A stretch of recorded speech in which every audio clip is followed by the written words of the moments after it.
Subscribe کیجیے ہمارے channel نور رضا کو اور بیل آئیکن کو پریس کیجیے جس سے آپ کو ہماری نیو ویڈیو کی نوٹیفیکیشن ملتی رہے۔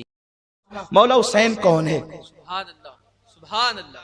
مشکات شریف کی حدیث ہے، مشکات باب الفضائل۔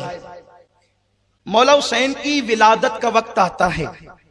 دیکھیں میں حدیث اس کا حوالہ اس لیے دے دیتا ہوں کہ آپ گھر جا کے دیکھ لیں، اس لیے کہ عجیب سی باتیں سننے میں آتی ہے، پھر لوگ کہتے ہیں کہ آپ اس پر کچھ گفتگو کریں، حالانکہ پھر اس جواب دینے میں میرا موضوع ادھورا رہ جاتا ہے، لیکن جواب دینا اس لیے ضروری سمجھتا ہوں کہ میری قوم کے نئے نسل کو، نوجوانوں کو کوئی مس گائیڈ نہ کرے، مس مائنڈ نہ کریں، کیونکہ ہمارا کام ہے، ہم اہل بیت کے در کے سگ ہیں، اور سگ کہنا بھی بہت بڑی بات میں سمجھتا ہوں، ان کے سگوں کے سگ ہیں۔ میری تمنا تو یہ ہے کہ حسین کی چوکھٹ پہ رہنے والے کسی کتے کا نام امین ہوتا، واہ واہ سبحان تو حسین اس کتے کو امین کہہ کے پکارتے تو اسی بہانے ان کی زبان پہ میرا نام آ جاتا۔ سبحان اللہ سبحان اللہ۔ ہماری تمنا تو یہ، ہم وہ لوگ ہیں، ہمیں کوئی ڈگری نہیں ہے ہمارے پاس ایک ڈگری ہے جسے عشق اہل بیت اور عشق نبی کہتے ہیں، اور خدا کی قسم یہی داغ لے کر کے جانا چاہتے ہیں۔ لحد میں عشق رخ شاہ کا داغ لے کے چلے، اندھیری رات سنی تھی چراغ لے کے چلے، جنا بنے گی محبان چار یار کی قبر جو اپنے سینوں میں یہ چار باغ لے کے چلے۔ ام الفضل بڑی مشہور روایت ہے، اس سے ایک مسئلہ خاص کرنا چاہتا ہوں۔ روتے ہوئے آئی، حضور میں نے ایسا خواب دیکھا، بیان کرنے کی ہمت نہیں، حضور نے میں بیان کروں؟ خواب کبھی کبھی عجیب ہوتے ہیں، اس کی تعبیر خوبصورت ہوتی ہے۔ حضور میں نے یہ دیکھا، اللہ آپ کو سلامت رکھے، کہ چچی جو تھی ام الفضل حضرت عباس کی بیوی، بہت چاہتی تھی آقا کو، بہت محبت کرتی تھی، لیکن چچی ہو کر بھی وہ حضور کو کہتی تھی اے بھتیجے نہیں، جب تک ایمان نہ لایا تو بھتیجا کہتی تھی، ایمان لائی تو یا رسول اللہ کہتی تھی۔ تو بھائی بھتیجے وہ کہتے ہیں جو ایمان نہیں لاتے، بے شک سبحان اللہ، جو ایمان لے آتے ہیں، پھر وہ چچی بھی ہوتی ہے تو یا رسول اللہ کہتی ہے، چچا بھی ہوتا ہے تو یا رسول اللہ کہتا ہے، اور بھائی بھی ہوتا ہے علی کی شکل میں تو یا رسول اللہ کہتا ہے۔ بات ادب کی لوگوں کو سیکھنا چاہیے۔ بہرحال میں پھر وہی بات آتی ہے کہ با ادب نصیب جن کے ہوتے ہیں وہی ادب والے ہوتے ہیں۔ حضور میں نے خواب دیکھا، بہت تکلیف ہے مجھے اس خواب سے آقا، کہ آپ کا گوشت کا ٹکڑا کاٹ لیا گیا ہے اور کاٹ کے میری جھولی میں ڈالا گیا ہے۔ حضور نے مسکرا کے کہا چچی مبارک، فاطمہ کے شکم میں جو بچہ ہے نا، بس وہ عنقریب پیدا ہونے والا ہے، اور جب وہ پیدا ہوگا تو وہ سب سے پہلے تیری گود میں دیا جائے گا چچی، وہ پہلے تیری گود میں دیا جائے گا، اور اس بچے کو مجھ سے ایسی نسبت ہوگی کہ وہ میرے جسم کا ٹکڑا ہوگا، وہ میرے جسم کا ٹکڑا ہوگا۔ کل کی تقریر میں نے کہا تھا کہ میں حسین کو عرش نہیں کہتا کیونکہ میرا دل نہیں بھرتا، میں مولا حسین کو عرش کے برابر نہیں مانتا کیونکہ میرا دل نہیں بھرتا۔ کیوں؟ وہ عرش سے بہت اعلیٰ ہے جسے حسین کہتے ہیں۔ کیوں ایسا ہے؟ اس لیے کہ میرے نبی کے جسم کا کوئی ٹکڑا، گوشت کا کوئی ٹکڑا یا ناخن کا کوئی ٹکڑا یا جسم کا کوئی ٹکڑا عرش کے برابر نہیں، عرش سے بہت اعلیٰ ہے۔ کیوں؟ حضور کے جسم سے جو مٹی لگ جاتی ہے وہ مٹی عرش سے اعلیٰ ہوتی ہے، تو نبی کے جو جسم کا حصہ ہے اس کی شان کیا ہوگی، اس کا مقام کیا ہوگا؟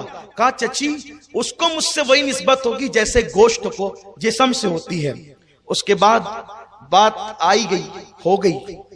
حضرت ام الفضل کو انتظار تھا کب وہ دن آئے گا، اور مولا حسین کی جو ولادت ہے، آپ 6 مہینے کے حمل میں پیدا ہو گئے۔ صاحب روضۃ الشہداء لکھتے ہیں کہ حضرت یحییٰ علیہ السلام اور حضرت امام حسین، ان دونوں کے علاوہ کوئی بچہ 6 مہینے کا ماں کے شکم سے پیدا نہیں ہوا، یا 7 مہینے کا بچہ جیتا ہے یا 9 مہینے کا بچہ جیتا ہے، اس سے پہلے بچہ پیدا ہوگا تو وہ مر جائے گا۔ لیکن حسین ایسا بے مثال ہے کہ جو ماں کے شکم میں صرف 6 مہینے رہا، اور حیات ایسا رہا کہ دنیا کو حیات عطا کر دی، دین کو حیات عطا کر دی۔ بہرحال فجر کی نماز حضور نے پڑھائی، 4 یا 5 شعبان تھی، 4 یا 5 شعبان تھی۔ آقا کریم صلی اللہ علیہ وآلہ وسلم نے فجر پڑھائی اور کہا علی چلو، توجہ، علی چلو، علی چلو۔ حضور کہاں؟ فاطمہ کے حجرے میں، مولا حضور کے ساتھ ہوئے، کسی کو کچھ نہیں کہا، اور فرمایا علی دروازے پہ رکو۔ علی دروازے پہ رکے، حضور اندر گئے تو خوشخبری ملی کہ بیٹا پیدا ہوا ہے دوسرا بھی۔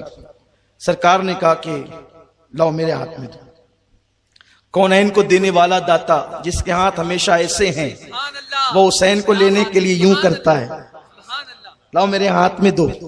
اور گویا کہ رسالت نے امامت کو اپنے ہاتھ میں لیا، سبحان اللہ، سبحان اللہ، آبروئے رسالت نے آبروئے امامت کو اپنے ہاتھ میں لیا، سید الانبیاء نے سید الاولیاء کو اپنے ہاتھ میں لیا۔ اے دل بگیر دامن سلطان اولیاء یعنی حسین ابن علی جان اولیاء، اولیاء کی جان انبیاء کی جان کے ہاتھوں میں ہے۔ اور آقا کریم اذان پڑھتے ہیں، حضور نے جو اذانیں پڑھی ہے وہ ان موقعوں پہ پڑھی ہے۔ یہ ایک مسئلہ بھی واٹس ایپ پہ بہت گشت کرتا تھا کہ حضور نے اذان کب پڑھی، تو مولا حسین کے کان میں پڑھی، مولا حسن کے کان میں پڑھی، اور ایک مرتبہ ظہر کی نماز کے وقت بھی اذان پڑھی، اور وہ ایک الگ تفصیل ہے۔ اذان پڑھی، گھٹی دی، پھر وہی گھٹی اپنی زبان چسائی مولا حسین کو، اور حضور علیہ الصلوۃ والتسلیم مولا حسین کا گلا چومنے لگے۔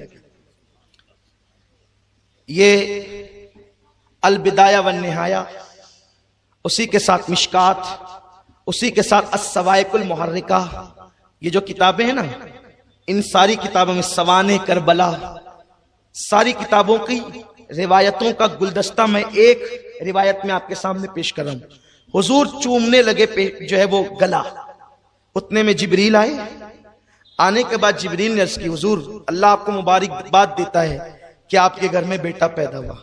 حضور نے خدا کا شکر ادا کیا، پھر کہا اللہ آپ کی تعزیت بھی کرتا ہے۔ اب یہ بات خاص طور پہ سننے کی ہے، اللہ آپ کی تعزیت بھی کرتا ہے۔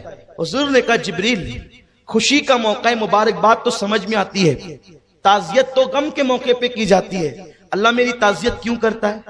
عرض کی آقا یہ جو آپ کا حسین ہے، یہ آپ کا حسین ہے جس گلے کو آپ چوم رہے ہیں، آپ کی امت وادی طف میں یعنی کربلا کے میدان میں آپ کے بیٹے کو خاندان کے ساتھ 3 دن بھوکا پیاسا رکھ کر شہید کر دے گی۔ دیکھیے پہلا داستان کربلا بیان کرنے والا، پہلا داستان کربلا۔ لوگ کہتے ہیں محرم میں کیا پاگلوں کی طرح اور رافضیوں کی طرح محفلیں بنا کر کے بیٹھے ہو، یہ داستان کربلا بیان کرنا بھی کوئی سنیت ہے؟ میں کہتا ہوں بنا دیا جبریل کو رافضی، جبریل کو بھی ڈال دیا ان کے کھانے میں۔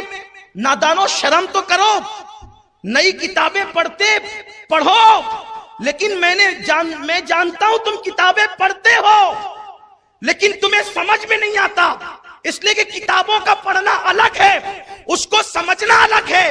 سمجھنا کیوں الگ ہے؟ اس لیے کہ آقا نے فرمایا انا مدینۃ العلم وعلی بابوہا، میں علم کا شہر ہوں، علی اس کا دروازہ ہے۔ اب علم جس کو لینا ہے وہ دروازے سے آیا کرے، تو تمہاری دروازے سے پٹتی کب ہے کہ تم دروازے پہ آؤ، اور جو دروازے پہ نہیں آتا وہ شہر میں داخل ہی نہیں ہو سکتا۔ اس لیے تم کتابیں پڑھتے ہو لیکن سمجھتے نہیں ہو۔ اگر سمجھنا ہے تو پہلے آؤ علی کی خیرات لو۔ آقا فرماتے انا دار الحکمہ وعلی بابوہا، میں حکمتوں کا شہر ہوں اور علی اس کا دروازہ ہے۔ ارے ہر جگہ دروازے سے آتے ہیں، اور جو شریف لوگ ہوتے ہیں وہ تو دروازے ہی سے آتے ہیں۔ جہاں شرافت ہوتی ہے وہ تو دروازوں سے ہی آتے ہیں۔ غیر شریف خدا جانے کہاں کہاں سے آتے ہیں، یہ تو وہی لوگ جانے، اس لیے کہ ہم نے کہیں اور سے جانا سیکھا ہی نہیں ہے۔ نبی نے فرمایا دروازے سے آؤ، تو ہم نبی تک بھی دروازے سے جاتے ہیں، اور خدا تک بھی دروازے سے جاتے ہیں، اور اپنے اور سب کے گھروں تک دروازے سے جاتے ہیں، کیونکہ نبی کی سنت یہی ہے۔ پڑھتے ہو سمجھتے نہیں۔ جبریل سب سے پہلا کربلا بیان کرنے والا ہے، اور پھر آقا علیہ السلام نے جب داستان کربلا واقع ہونے سے پہلے، ابھی کربلا واقع نہیں ہوا، ابھی کربلا کو واقع ہونے 53 سال کا عرصہ باقی ہے، نصف صدی باقی ہے، اور جبریل نبی کے گھر میں خطبہ پڑھ رہا ہے کربلا کا، اور آقا نے سنا میرے بیٹے کو میری امت شہید کر دے گی۔ حضور کی آنکھوں میں آنسو آ گئے،